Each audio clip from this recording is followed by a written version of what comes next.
ಶಿರಹಟ್ಟಿ ಲಕ್ಷ್ಮೇಶ್ವರ ಸಹಕಾರ ಹಾಲು ಉತ್ಪಾದಕರ ಸಂಘಗಳ ಒಕ್ಕೂಟ ಧಾರವಾಡ ಕೆಎಂಎಫ್ ಆಡಳಿತ ಮಂಡಳಿಯ ನಿರ್ದೇಶಕರ ಚುನಾವಣೆಯಲ್ಲಿ ಆಯ್ಕೆಯಾದ ಲಿಂಗರಾಜಗೌಡ ಹನುಮಂತಗೌಡ ಪಾಟೀಲ್ ಅವರಿಗೆ ಮತದಾರರಿಗೆ ಅಭಿನಂದನೆಯನ್ನ ಸಲ್ಲಿಸಿದ್ದಾರೆ. ಹೌದು, ಧಾರವಾಡ, ಗದಗ ಮತ್ತು ಉತ್ತರ ಕನ್ನಡ ಜಿಲ್ಲಾ ಸಹಕಾರ ಹಾಲು ಉತ್ಪಾದಕರ ಸಂಘಗಳ ಒಕ್ಕೂಟದಿಂದ ಧಾರವಾಡ ಕೆಎಂಎಫ್ ಆಡಳಿತ ಮಂಡಳಿಯ ನಿರ್ದೇಶಕರು 8 ಸ್ಥಾನಗಳಿಗೆ ಭಾನುವಾರ ನಡೆದ ಚುನಾವಣೆಯಲ್ಲಿ 71 ಮತದಾರರನ್ನ ಹೊಂದಿದ್ರು. ಮುಂಡರಗಿ ಶಿರಹಟ್ಟಿ ಲಕ್ಷ್ಮೇಶ್ವರ ಕ್ಷೇತ್ರದಲ್ಲಿ 69 ಮತದಾರರು ಮತ ಚಲಾಯಿಸಿದ್ದು 50 ಮತಗಳನ್ನು ಪಡೆದು ಧಾರವಾಡ ಕೆಎಂಎಫ್ ಚುನಾವಣೆಯಲ್ಲಿ ಬಿಜೆಪಿ ಬೆಂಬಲಿತ ಅಭ್ಯರ್ಥಿಯಾಗಿ ಸ್ಪರ್ಧಿಸಿ ಆಯ್ಕೆಯಾದ ಲಿಂಗರಾಜಗೌಡ ಪಾಟೀಲ್ ಅವರು ಎದೋ ಮುಂಡರಗಿಯಲ್ಲಿ ಮತದಾರರಿಗೆ ಅಭಿನಂದನೆ ಸಲ್ಲಿಸಿ ಮಾಧ್ಯಮದ ಮುಖಾಂತರ ಮಾತನಾಡಿದರು. Arjun Usmani, NK64 news bureau, Mundargi.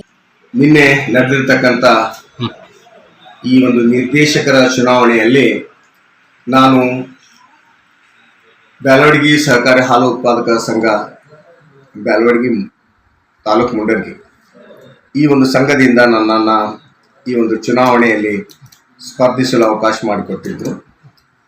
ಈ ಚುನಾವಣೆಯಲ್ಲಿ ನಿನ್ನೆಯ ಒಂದು ಚುನಾವಣೆ ಪ್ರಕ್ರಿಯೆ ಮುಗಿದು ಹಾಗೆಯೇ ಮತ ಎಣಿಕೆ ಆದಮೇಲಿಂದ ನನಗೆ 50 ಮತಗಳು ಮತ್ತು ಎದುರಾಳಿ ಇರ್ತಕ್ಕಂಥ ಅಭ್ಯರ್ಥಿಗೆ 19 ಮತಗಳ ಒಂದು ದಾಖಲೆಯನ್ನು ಗೆಲ್ಲುವಲ್ಲಿ ಪ್ರಮುಖವಾಗಿ ಪಾತ್ರ ವಹಿಸಿರ್ತಕ್ಕಂಥ ಎಲ್ಲ ಮುಂಡರಗಿ, ಲಕ್ಷ್ಮೇಶ್ವರ ಹಾಗೂ ಶಿರಹಟ್ಟಿ ತಾಲೂಕಿನ ಸಹಕಾರ ಹಾಲು ಉತ್ಪಾದಕ ಸಂಘಗಳ ಎಲ್ಲ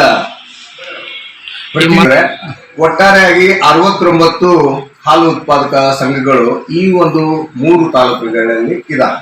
ಅಂದ್ರೆ ಮುಂಡರಗಿಯಿಂದ 29, ಶಿರಹಟ್ಟಿಯಿಂದ 26, ಲಕ್ಷ್ಮೇಶ್ವರದಲ್ಲಿ 15 ಇವೆಲ್ಲ ಸಹಕಾರ ಹಾಲು ಉತ್ಪಾದಕ ಸಂಘಗಳಿಂದ ಒಬ್ಬ ಪ್ರತಿನಿಧಿಗಳನ್ನ ಈ ಒಂದು ಮತ ಹಾಕೋದಕ್ಕೆ ಸಲುವಾಗಿ ಠರಾವ್ ಮುಖಾಂತರ ಆಯ್ಕೆ ಮಾಡಿ ಒಂದೊಂದು ಸಂಘದಿಂದ ಕಳಿಸಿರ್ತಾರೆ. ಅಂದ್ರೆ ಆ ಎಲ್ಲ ಸಂಘಗಳಿಂದ ಅಂದ್ರೆ ಸುಮಾರು 69 ಸಂಘಗಳಿಂದ ಒಬ್ಬೊಬ್ಬ ಪ್ರತಿನಿಧಿ ಆಯ್ಕೆಯಾಗಿ ಮತ ಇವತ್ತು ಮಾಡ್ತಾ ಇರ್ತಾರೆ ಈ ನಿರ್ದೇಶಕ ಮಂಡಳಿ ಚುನಾವಣೆ. ಈ ಸಂದರ್ಭದಲ್ಲಿ ನನಗೆ 69ರಲ್ಲಿ 50 ಮತಗಳು ನನಗೆ ಹಾಕಿ ಅಭೂತಪೂರ್ವ ಒಂದು ಯಶಸ್ಸನ್ನ ನೀಡಿರ್ತಕ್ಕಂಥ ಎಲ್ಲ ಈ ಒಂದು ಮುಂಡರಗಿ ತಾಲೂಕು ಇರ್ಬೋದು, ಲಕ್ಷ್ಮೇಶ್ವರ ಇರ್ಬೋದು, ಶಿರಹಟ್ಟಿ ತಾಲೂಕಿನ 3 ತಾಲೂಕಿನ ಎಲ್ಲ ಸಹಕಾರ ಹಾಲು ಉತ್ಪಾದಕ ಸಂಘಗಳ ಒಂದು ಪ್ರತಿನಿಧಿಗಳಿಗೆ ಮೊದಲನೇದಾಗಿ ಧನ್ಯವಾದಗಳನ್ನು ಈ ಸಂದರ್ಭದಲ್ಲಿ ನಾನು ಸಲ್ಲಿಸೋಕೆ ಇಷ್ಟಪಡ್ತಾ ಇದ್ದೀನಿ. ಜೊತೆಯಲ್ಲಿ ಎಲ್ಲ ಸಹಕಾರ ನೀಡಿರ್ತಕ್ಕಂಥ ಆ ಒಂದು ಸಂಘಗಳ ಕಾರ್ಯದರ್ಶಿಗಳಿಗೂ ಕೂಡ ನಾನು ಈ ಸಂದರ್ಭದಲ್ಲಿ ಧನ್ಯವಾದಗಳನ್ನು ತಿಳಿಸೋದಕ್ಕೆ ಇಷ್ಟಪಡ್ತಾ ಇದ್ದೀನಿ. ನಾನು ಈಗಾಗಲೇ ಸಾರ್ವಜನಿಕ ಬದುಕಿನಲ್ಲಿ ಸುಮಾರು 10 ವರ್ಷದಿಂದ ಅಂದ್ರೆ ಮುಂಡರಗಿ ಪುರಸಭೆಯ ಸದಸ್ಯನಾಗಿ 2ನೇ ಅವಧಿಯಲ್ಲಿ ನಾನೀಗ ಕೆಲಸ ಮಾಡ್ತಾ ಇದ್ದೀನಿ. ಸಾರ್ವಜನಿಕರ ಒಂದು ಕುಂದುಕೊರತೆಗಳ ಬಗ್ಗೆ ಅವನ್ನ ಹೇಗೆ ನಾನು ನಿಭಾಯಿಸಬೇಕು ಅನ್ನೋದ್ರ ಬಗ್ಗೆ ನನಗೆ ಸಂಪೂರ್ಣ ಒಂದು ತಿಳುವಳಿಕೆ ಇರೋದ್ರಿಂದ ಇದು ಅಲ್ಲದೆ ರೈತಾಪಿ ವರ್ಗದ ಜನರಿಗೆ ಮತ್ತು ವಿಶೇಷವಾಗಿ ಮಹಿಳೆಯರಿಗೆ ಏನಾದರೂ ಒಂದು ಸಹಾಯ ಸಹಕಾರ ನೀಡಬೇಕು ಮಾಡಬೇಕು ಅನ್ನೋ ಒಂದು ಇಚ್ಛೆಯಿಂದ ನಾನು ಈ ಒಂದು ಸಹಕಾರ ಕ್ಷೇತ್ರಕ್ಕೆ ನಾನು ಕಾಲಿಟ್ಟಿದ್ದೀನಿ. ಈ ಒಂದು ಚುನಾವಣೆ ನನಗೆ ಅತ್ಯಂತ ಮಹತ್ವದ ಚುನಾವಣೆ ಆಗಿತ್ತು.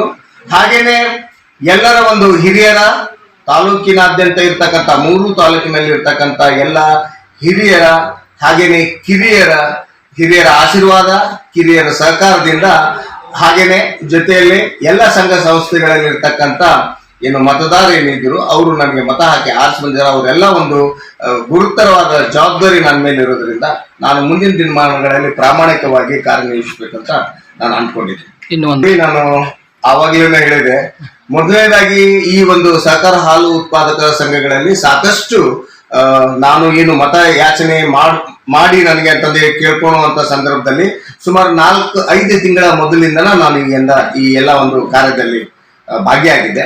ಆವಾಗ ನಾನು ಪ್ರತಿಯೊಂದು ಹಳ್ಳಿಯಲ್ಲಿ ಹೋದಾಗ ಕೂಡ ಅಲ್ಲಿರ್ತಕ್ಕಂಥ ಹಾಲು ಉತ್ಪಾದಕ ಸಂಘಗಳು ಎದುರಿಸ್ತಕ್ಕಂಥ ಸಮಸ್ಯೆಗಳನ್ನ, ಗಂಭೀರ ಸಮಸ್ಯೆಗಳನ್ನ ಎಲ್ಲಾನು ನಾನು ಅತ್ಯಂತ ಸಮೀಪದಿಂದ ನಾನು ನೋಡಿದ್ದೀನಿ, ಹಾಗೆ ತಿಳ್ಕೊಂಡಿದ್ದೀನಿ ಅವರಿಂದ.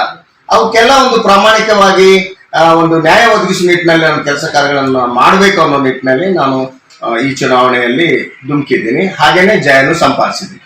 ಮುಗಿ ಹೇಳ್ಬೇಕಂದ್ರೆ ಸಹಕಾರ ಸಂಘಗಳಲ್ಲಿ ಏನು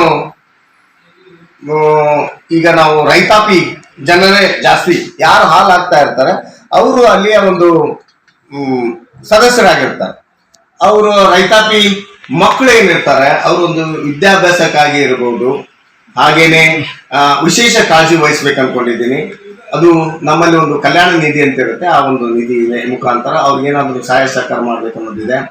ಜೊತೆಗೆ ಅಲ್ಲಿ ಇರ್ತಕ್ಕಂಥ ಅಂದ್ರೆ ಹಾಲು ಉತ್ಪಾದಕ ಸಂಘಗಳಲ್ಲಿ ಕೆಲಸ ಮಾಡ್ತಕ್ಕಂಥ ಕಾರ್ಯದರ್ಶಿಗಳ ಒಂದು ಹಿತ ಕಾಪಾಡ್ತಕ್ಕಂಥ ಒಂದು ಗುರುತರ ಜವಾಬ್ದಾರಿ ಕೂಡ ಇದೆ ನನ್ನ ಮೇಲೆ. ಅವ್ರಿಗೆ ಒಂದು ಸೇವಾ ಭದ್ರತೆ ಒದಗಿಸ್ಬೇಕು ಅನ್ನೋ ಒಂದು ಕೂಗು ಬಹಳ ದಿವಸದಿಂದ ಇದೆ. ಅದಕ್ಕೂ ಕೂಡ ನಾನು ಪ್ರಾಮಾಣಿಕ ಒಂದು ಪ್ರಯತ್ನ ಮಾಡ್ಬೇಕಂತ ಮಾಡಿದ್ದೀನಿ. ಇನ್ನು ಹಾಲಿನ ದರ ಹೆಚ್ಚಿಸೋದ್ರ ಮುಖಾಂತರ ರೈತರಿಗೆ ಒಂದು ಹೆಚ್ಚಿನ ಒಂದು ಶಕ್ತಿ ತುಂಬುವಂತ ಕೆಲಸ ಮಾಡ್ಬೇಕಂತ ಅನ್ಕೊಂಡಿದ್ದೀನಿ. ಜೊತೆಗೆ ಜಾನುವಾರುಗಳಿಗೆ ವೈದ್ಯಕೀಯ ಸೌಲಭ್ಯಗಳನ್ನ 24 ತಾಸು ದಿನದ 24 ತಾಸು ಅವ್ರಿಗೆ ಒದಗಿಸ್ಬೇಕು ಅನ್ನೋ ಒಂದು ಕಳಕಳಿಯ ಒಂದು ಕಾಳಜಿ ಕೂಡ ನನ್ನಲ್ಲಿದೆ. ಒಟ್ಟಾರೆಯಾಗಿ ಹೇಳ್ಬೇಕಂದ್ರೆ ಹಾಲು ಉತ್ಪಾದಕರ ಸಂಘಗಳ ಒಂದು ಹಿತ ಕಾಪಾಡಬೇಕು, ಜೊತೆಗೆ ಒಕ್ಕೂಟದ ಹಿತ ಕಾಪಾಡಬೇಕು ಅನ್ನೋ ಒಂದು ಮಹತ್ವ ಆಕಾಂಕ್ಷೆ ನನ್ನಲ್ಲಿ.